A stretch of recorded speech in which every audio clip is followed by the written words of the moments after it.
Good evening and welcome to the 5th edition of Joy News Prime for the month of August. I am Samuel Kojo.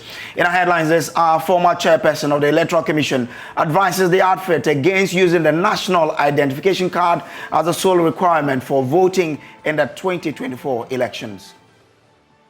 Now, free senior high school and other social intervention programs by government are non-negotiable as Ghana and the International Monetary Fund begin discussions for a bailout. That's the assurance from President Akufo-Addo. Free SHS, free TVET, these programs are at the heart of this government's work over these last 5 years. And we have made it clear to everybody that they are non-negotiable items of our public expenditure. This evening, if you visit a fuel outlet, you are likely to return empty-handed as fuel shortage hits many parts of the country owing to the sit-down strike by the Tanker Drivers Association. For the past 3 days now, I've been here trying to buy fuel. Normally what I do is early in the morning, I fill my tank before starting work.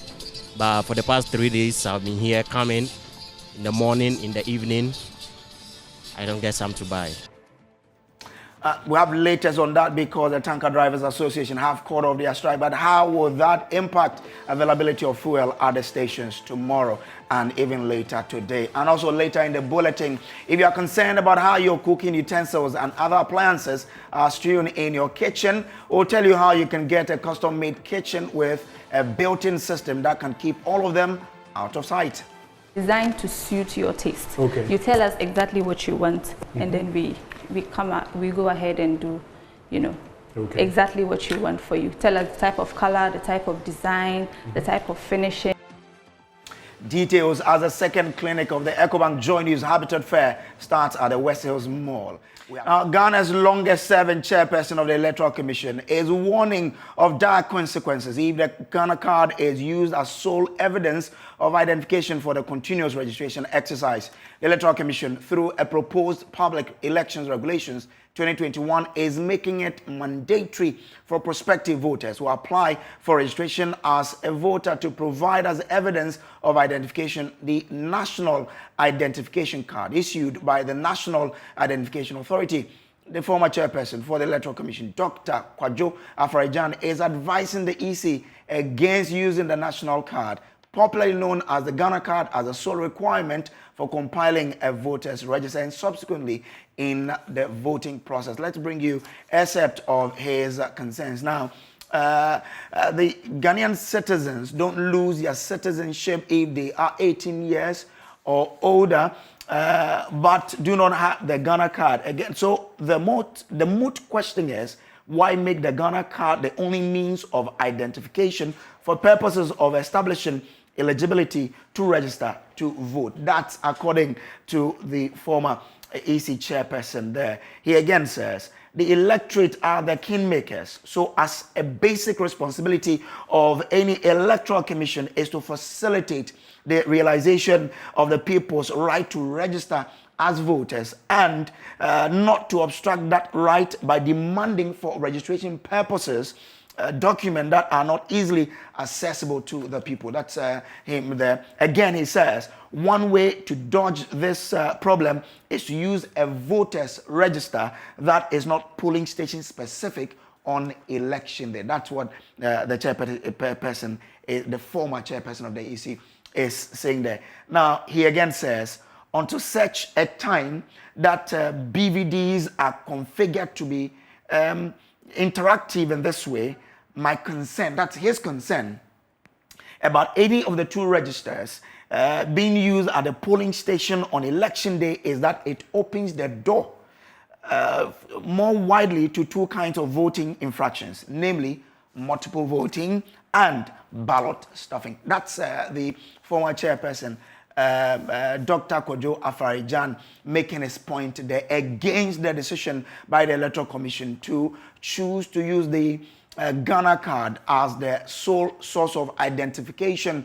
for registering for a voter's ID card and subsequently in the electoral process in 2024. Now, this evening, we are also learning that the National Democratic Congress has just reacted to the decision by the EC to use the Ghana card as evidence of one's nationality in registering for the voter's ID card. The party has just this evening released a statement calling on the EC to backtrack on that decision. Now, let's share with you portions of that statement that they released this evening.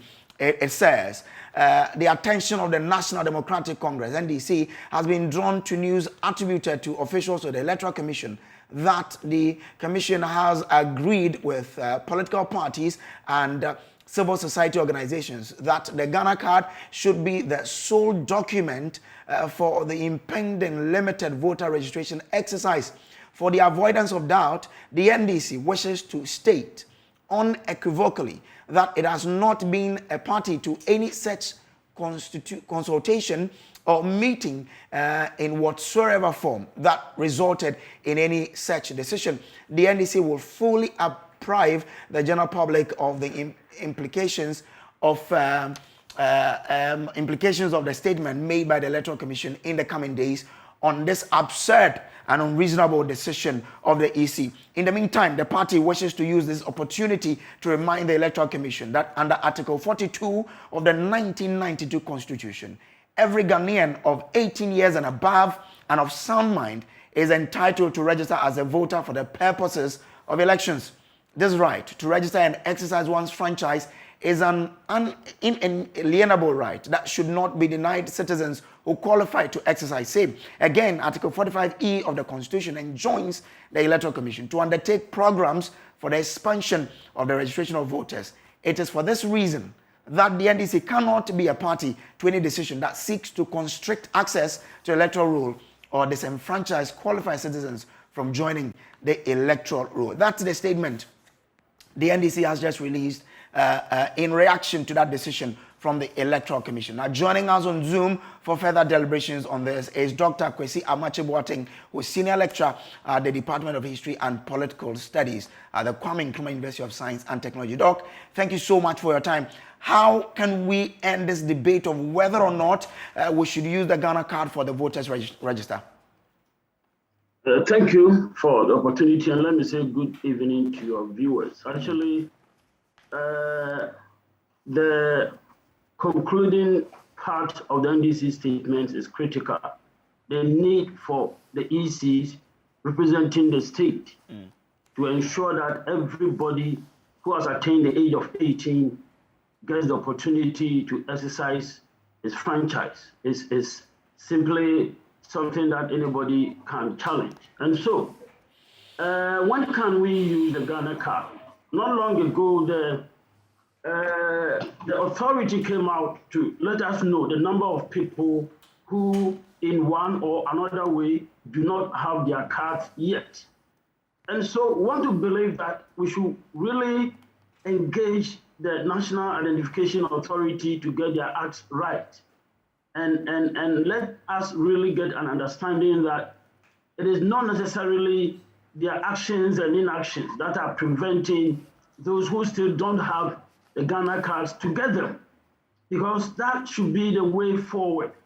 So when we are sure that Ghanaians have got these cards and that the difficulties involved in getting the cards, irrespective of the situation one finds himself or herself in, whether the information provided, have issues with it, it should be possible for the authority to do whatever it is, to address this challenge. Until then, definitely, it is only fair to argue that we can't use the card as the sole document in establishing one's nationality. But then, going forward, I believe that, Ghana, we've got to get our acts right. We've been doing a lot of marking time, standing at one place or even like moving in circles and going nowhere. We are definitely a poor country. And so Ghana simply cannot afford at regular intervals to, spend so much money in putting together voters register. So I think the Ghana card is the way to go. If that is the situation, then we should all, be interested in the work of the National Identification Authority to, address this challenge. Interesting. But what if it becomes law that then the only identity you can use to prove your nationality is the Ghana card? What then becomes of the whole debate then? Well, I'm not a lawyer, but I like to believe that law should be reasonable. It should be rational. It should take cognizance of the situation that the law is going to apply in. And so what if it becomes law? When is it going to become law? Who are the lawmakers? Are they Ghanaians? Are they aware of the current challenges? So I don't anticipate that we're going to get any such law in the next few months or years. Okay. Thank you so much, Doc, for your time in joining us here. Dr. Amache is a senior lecturer at the Department of History and Political Studies at the Kwame Nkrumah University of Science and Technology. Now, President Akufo-Addo says his government will resist any attempt by the International Monetary Fund to review the Free Senior High School program and other social intervention policies by government ahead of talks for a possible bailout. Government applied to the IMF for a program to save the economy, and there are concerns that free SHS could be reviewed to address the funding challenge. President Akufo-Addo is starting a tour of the Upper East region, and he says that social intervention programs are non-negotiable. He spoke on GBC Ura Radio in Bolgatanga. President Nana Akufo-Addo had commissioned a new water system for the... It's relatively easy for me to give this assurance. Okay. The free SHS, free TVET, these programs are at the heart of this government's work over these last 5 years. And we have made it clear to everybody that they are non-negotiable items of our public expenditure. So, and already, I think you heard the statement that the IMF country director made not too long ago, that they cannot see how such an important social intervention can be sacrificed on the altar of a program with them. So, all our minds are going in the same direction, and I'm very, very confident that these programs, especially the free SHS and free TVET program, will emerge from the program with the fund intact. I think that's something that a lot of people are forgetting. When we came into office, we were under an IMF program. Yes, in 2017 we were. In fact, we did not exit the IMF program until April of 2019. So it's already been accommodated within the thinking of a fund program for Ghana. Oil prices, the budget that we made for 2021-2022 was a budget that was based on an oil price, a crude oil price of $64. But most of this year, crude oil prices have gone up to over 100. And as we speak, it is still over 100. So you're talking about a 2/3 increase in the price of crude oil as a result of factors that are completely beyond our control. And we are a net importer of crude. Yes, we are an exporter. So you can imagine what that did to our balance of payments. Now, the Ghana IMF program will be the 17th if the ongoing discussions result in a program, but President Akufo-Addo is optimistic the structure in place may help the country avoid another program in the future. President Nana Akufo-Addo has also commissioned a new water system for the Upper East region. The project is expected to provide water for at least 350,000 inhabitants in about 25 communities in the Upper East and the Northeast regions. Joy News' Upper East correspondent was with the team and has come through with this report.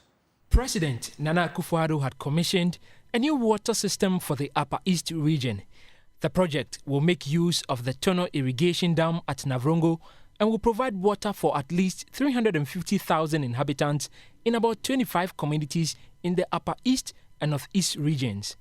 The president said the project was done in partnership with the government of Netherlands and cost 37 million euros. The Upper East Region water supply system will provide the people of Bolgatanga, Navrongo, Paga and its environs with 20,500 cubic meters of water per day. It is approximately 4.5 million gallons of water per day, a threefold increase from the 1.5 million gallons a day currently available to the region.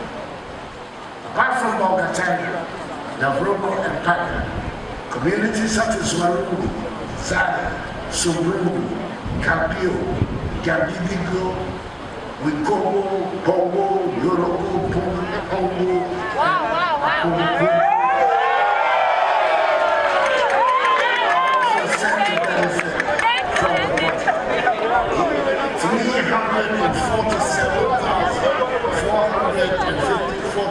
people in total will be served with potable, safe water.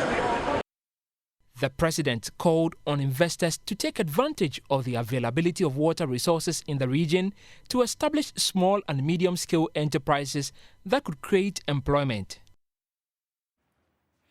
Now, the Vice President, Mahamudu Bawumia, has called on religious leaders on the African continent to emulate the leadership qualities of the National Chief Imam, Sheikh Osman Nuhu Shaributu, by investing heavily in educating the next generation of African leaders. Dr. Bawumia believes that the investment remains the surest way the continent can take charge of the next industrial revolution to transform the lives of its population. He said this at the commissioning of a mosque and a school fully funded by the National Chief Imam at Joma in the Ga West Municipality Friday afternoon. There is more in the following report.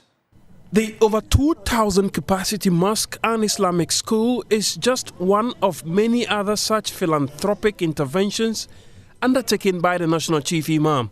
Though he didn't have the benefit of receiving Western education, the Grand Mufti believes the least he can contribute and leave as a legacy as leader of the Muslim community in Ghana is to oversee to the creation of an educated and informed generation to help in the country's transformational agenda. The National Chief Imam Sheikh Osman Nuhu Shaributu continues to defy the challenges of his age and continues to impact on society.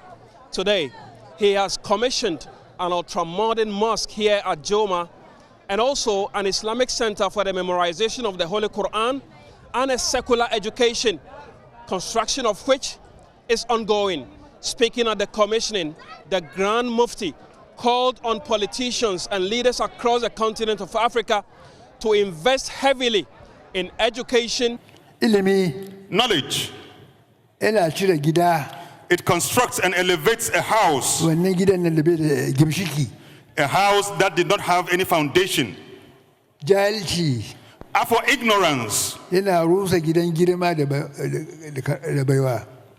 It demolishes a house that has been even built on foundation. Therefore, we must endeavor to educate young people. If you watch my left side, it is school that is being built. That is the destination of my life. The house of Allah, masjid, and a school for the upbringing of children.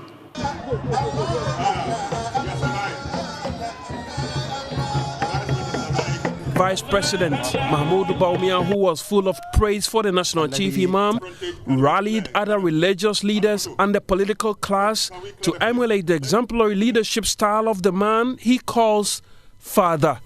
His prolific and unstinting charitable works constantly humble me, and it has always been a pleasure to learn from him.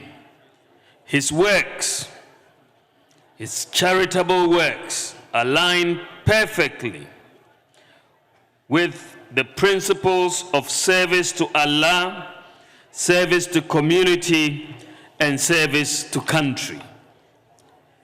Distinguished ladies and gentlemen, the building of a school and the establishment of a mosque devoted to the glory of Allah is yet another resplendent and beautiful addition to an impressive array of beneficial projects commissioned and implemented by our venerated Chief Imam.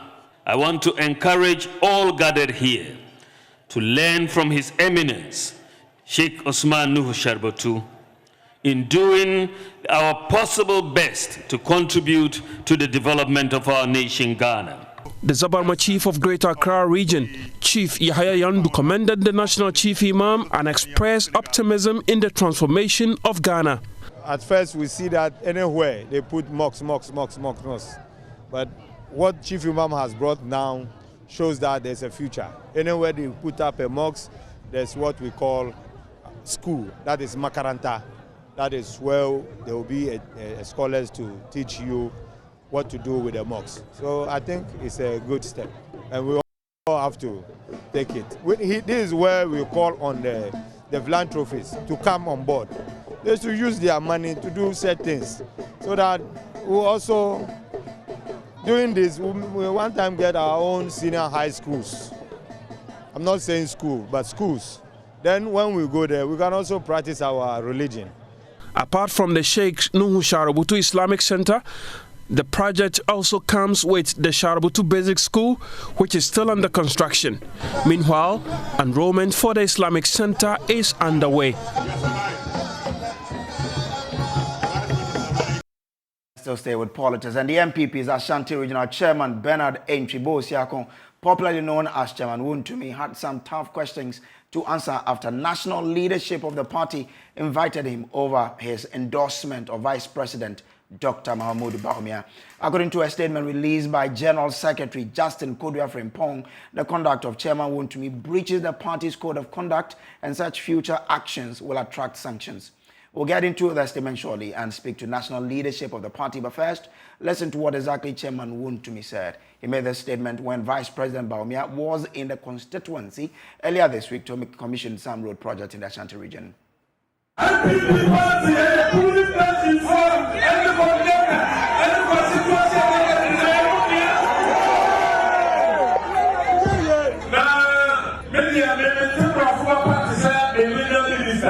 The NPP party is for all polling station executives, coordinators, and constituency executives. You know, I'm not too good at speaking the English language, like my regional minister. You know what I will always say is, whom am I?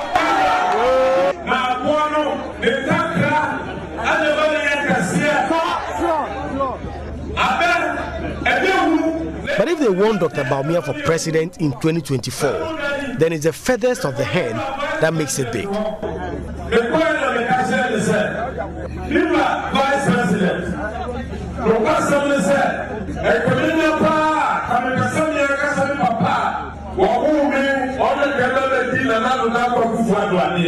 I went to see the vice president and told him that I wish my dad becomes the next president. But the polling station executives, coordinators, and constituency executives didn't mention my father's name. They told me what they can do is to give me the position of regional chairman, so I support your ambition of becoming the next president of Ghana.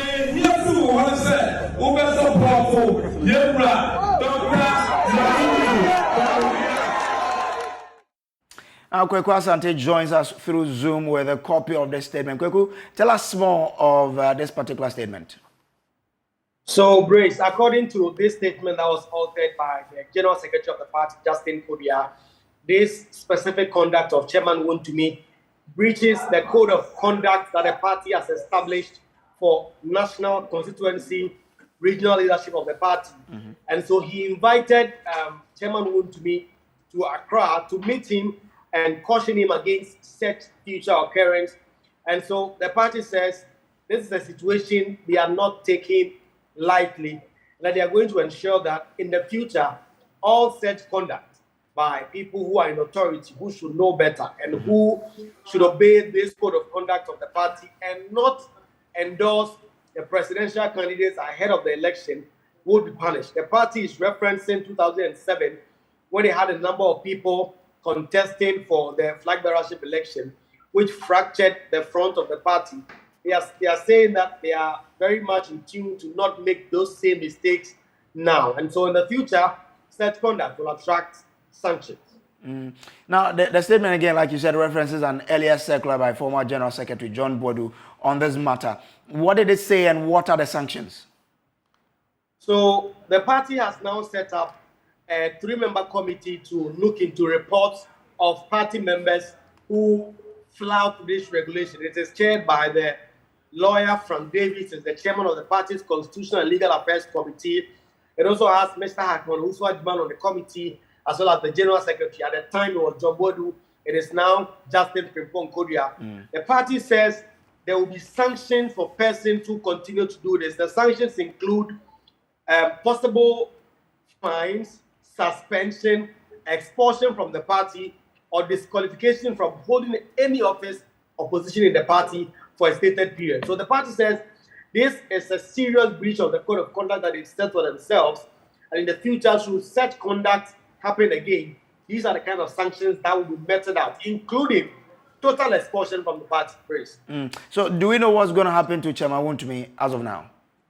So Chairman Wontumi has just been cautioned, advised not to go on the same tangent again. But Chairman Wontumi is a heavyweight in the party. And so if he's been cautioned, other people who may be a bit of lightweight will bear the full brunt of these rules and regulations as the party has now said. But Chairman Wontumi walks free because he has been cautioned.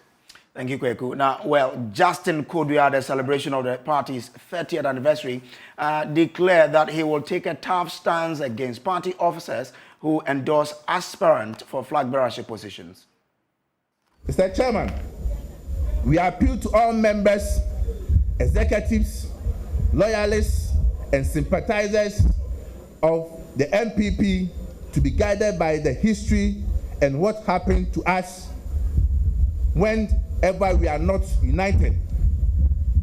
When you feel like publicly taking on a fellow party member, when you are undermining a fellow party member, when you tell yourself you will not go out and campaign or even bother to vote, think of 1979. Think of 2008. Think of the pain that we went through in 2008.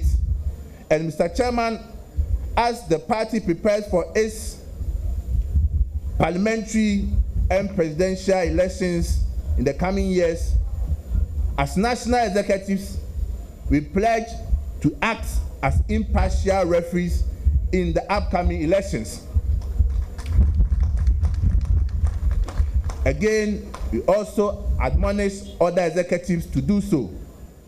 Further, we admonish supporters of would-be aspirants to refrain from the use of provocative language, character assassination, and lampooning of rivals in the lead-up to the party's primaries. In this era of social media, it is important not to wash our dirty linen in public. After all, we remain the sons and daughters from the womb of one giant elephant. Two other stories now, and this evening, if you visit a fuel outlet, chances are you are likely to return empty-handed as fuel shortage hits many parts of the country owing to the sit-down strike by the Tanker Drivers Association. It's been 6 days the tanker drivers served notice of an industrial action during which they refused to transport any type of fuel from the storage facilities to various points for sale across the country. The drivers raised concerns with their electronic tracking system, saying it was problematic. Again, their strike was in protest of government's refusal to grant permit for new LPG stations. We'll hear from that from them because we are told that they've called off their strike. But they've been meeting and has yielded some results because 2 days later, government lifted a ban on the creation of new LPG stations.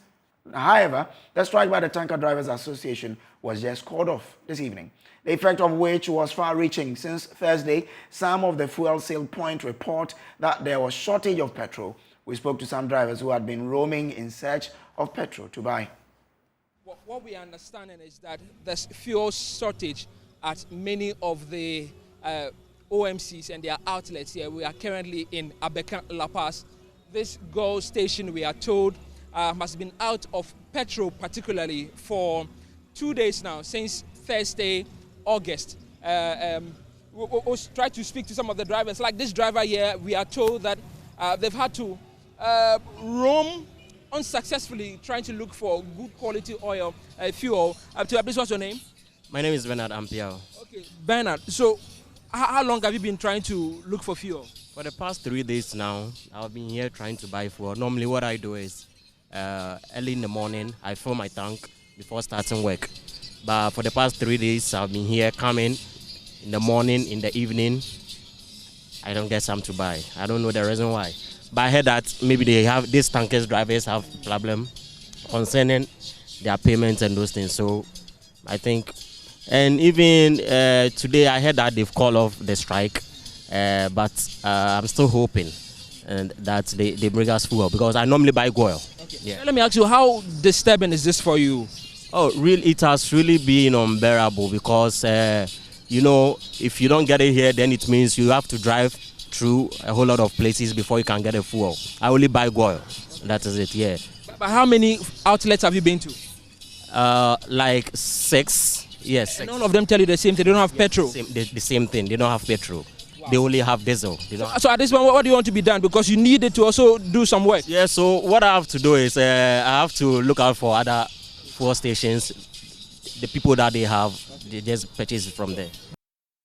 But luckily, the Tanker Drivers Association, like I told you earlier, have called off their strike. They released a statement this evening to explain to the public what the decision is. Now, their statement says the LPG marketing companies, Ghana LPG Operators Association, Gas Tanker Drivers Union, World Tanker Drivers Union, Ghana National Petroleum Tanker Drivers Union, Bulk Tanker Drivers Union, and allied bodies have agreed on this day, 5th August 2022, to end the strike action, which commenced on 1st August 2022 until the 30th day of September 2022, when all the issues will be resolved. This agreement was reached after a meeting with the National Petroleum Authority, NPA, and the Ministry of Energy following Cabinet's decision to lift the ban on the construction of stranded LPG filling stations.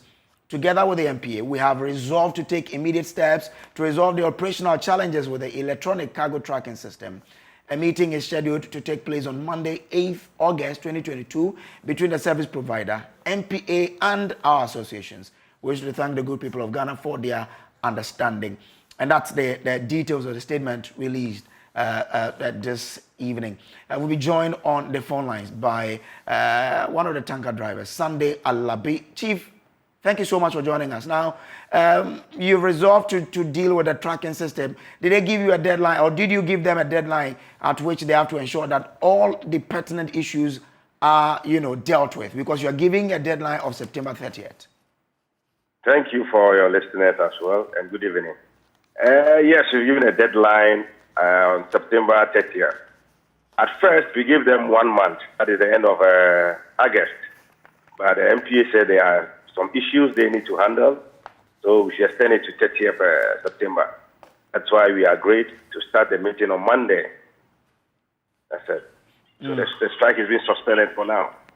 Okay, but so what's the meeting on Monday going to look at?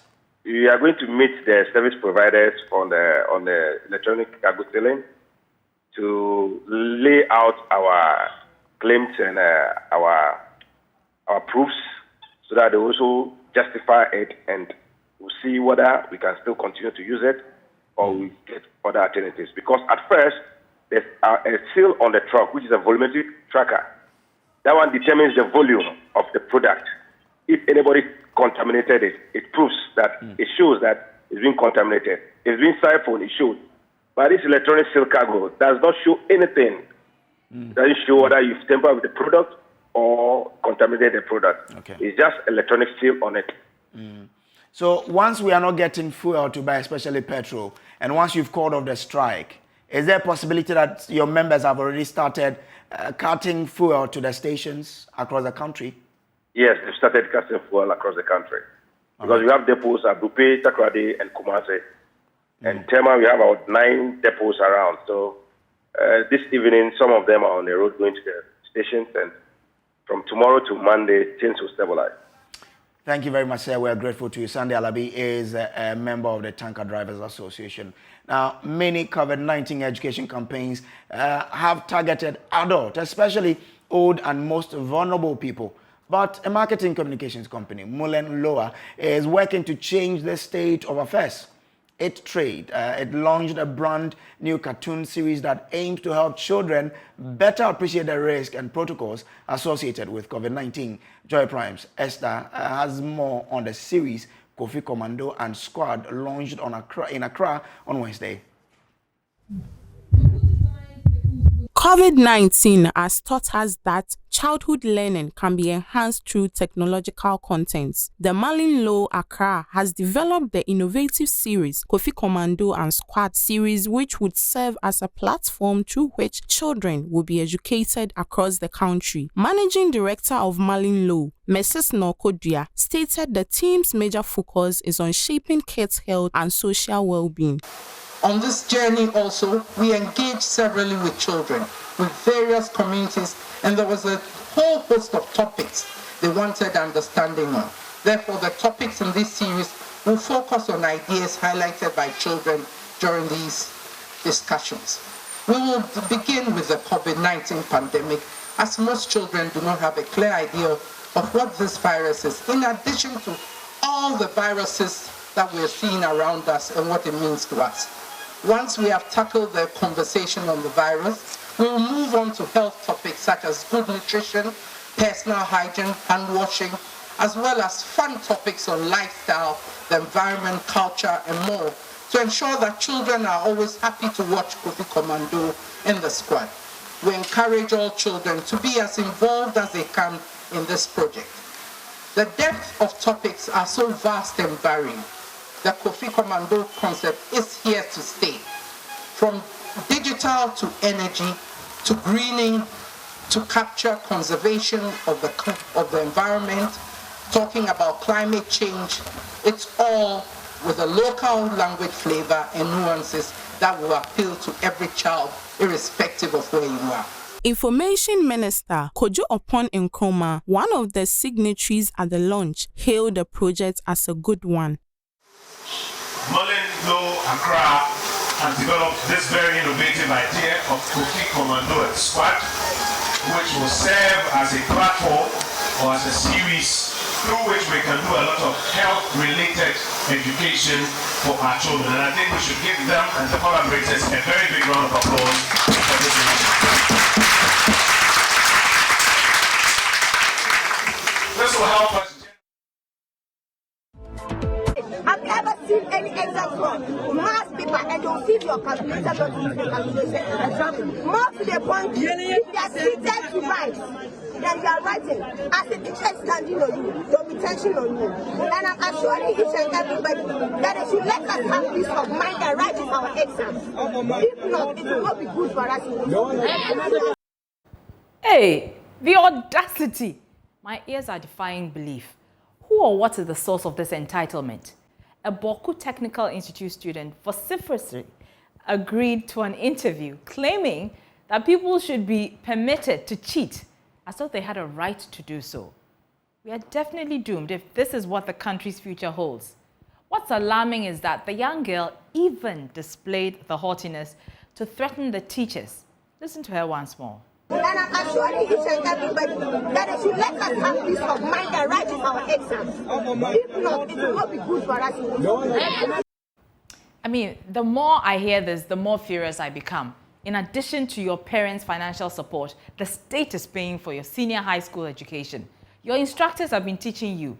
You have a duty to study so that you can pass your test. That is what we call shared responsibility. Why are you refusing to do your part? Why should everything be handed to you on a silver platter? And the president makes the point. This attitude is totally unacceptable. Completely unacceptable. Completely unacceptable. And I think all of us should be very, very loud in our condemnation of the attitudes of the students who believe that they have access, that somehow or other mechanisms should be in place to facilitate exam malpractice. It will not help them. It will not help the society. And one of the things that people have always to remember, people who cheat to get their results, you may get away with it today, but somewhere in the educational ladder you'll be found out. Invariably, the ones who cheated to get their results, when they go further down the system, i.e. tertiary, I found out that you have people who came with excellent results, allegedly, from SHS. They get to university and they fail, they can't go any further. It is better, let's have an attitude which says, work hard, prepare hard, work hard, and if you do so, the rewards will be there. There are other issues. I know that the students raise other issues about their preparedness, but these are issues that should be raised before and not after. They should be raised before so that the educational authorities and the students together can find a way to deal with these problems. So, granted, COVID-19 affected education, but is Boku Technical Institute the only senior high school affected by the global pandemic? The brazenness of this young girl raises the possibility that Boku Technical Institute is not the only institution that requests that students be permitted to cheat on exams. So who do we blame? Parents or teachers? Our society? We must consider if we still uphold the fundamental principles of our society. Now, Corruption Watch recently gave this nation a rude shock by also exposing how teachers also aided students to pass WASI examinations. Watching the expose shows us how rotten our education system has become. Established that the authorities in question set up several platforms on social media through which they circulated solutions to examination questions. This enabled invigilators to pass answers to the examination questions to candidates while examinations were in progress. The biggest of these cheating platforms set up by the school for invigilators is a WhatsApp page known as the Integrity Vibes. As a nation, we should bow our heads in shame. This is how corruption becomes endemic in our society. It starts from the formative years. We feed this monster by not cracking the whip and acting unconcerned until we see our leaders start cheating all of us by stealing from the national coffers. For Ghana's education certificates to be worth the words printed on them, the Ministry of Education should find ways of fixing this huge mess. Our dear country should not slide down that shameful and embarrassing path. I believe that our government officials should be required to enroll their kids in public schools. At the very least, it will make them focus on our public schools. This practice of politicians abandoning our educational system and sending their kids to private international schools needs to halt immediately. Half-baked academics and employees are not what Ghana deserves. That was your editorial. We hope the right ears will listen. Now, if you're concerned about how your cooking utensils and other appliances are strewn in your kitchen, Super Kitchen, a subsidiary of Superlock Technologies Limited, says the solution lies in its custom-made kitchen, which has a built-in system that can keep all of them out of sight. Your microwave, fridges, dish rack, bin, and more will no longer be seen. A sales executive of the company, Abigail Buffer, has been sharing details as we begin our second clinic of the EcoBank Joint Use Habitat Fair from today to Sunday at the West Hills Mall. To quite a number of kitchens, and usually when you enter any kitchen, what you see is the microwave, you'd see the fridge, you'd see the plates and other things scattered, strewn all across the kitchen. What I find particularly intriguing about a Superlock Technologies Limited designed kitchen is the fridge. Microwave also is not openly displayed here in the kitchen. All the things that I've seen here, you'd have to open something before you get access to the appliance. And what it means is that you didn't have your cooking utensils, you didn't have your kitchen appliances and all of that strewn across, the kitchen. That I find particularly interesting. Abby has been telling us more about that. Have the built-in microwave. Oh, yeah. Okay. We have a built-in microwave here. It's optional. You can also have it, but you don't need to have a built-in. Okay. It's very optional. Basically, what we do is we design to suit your taste. Okay. You tell us exactly what you want, and then we go ahead and do, exactly what you want for you. Tell us the type of color, the type of design, the type of finishing, the type of, we also recommend that you give us the type of appliances that you're going to use, so that if we have to leave a space for it, we'll go on ahead and leave the space.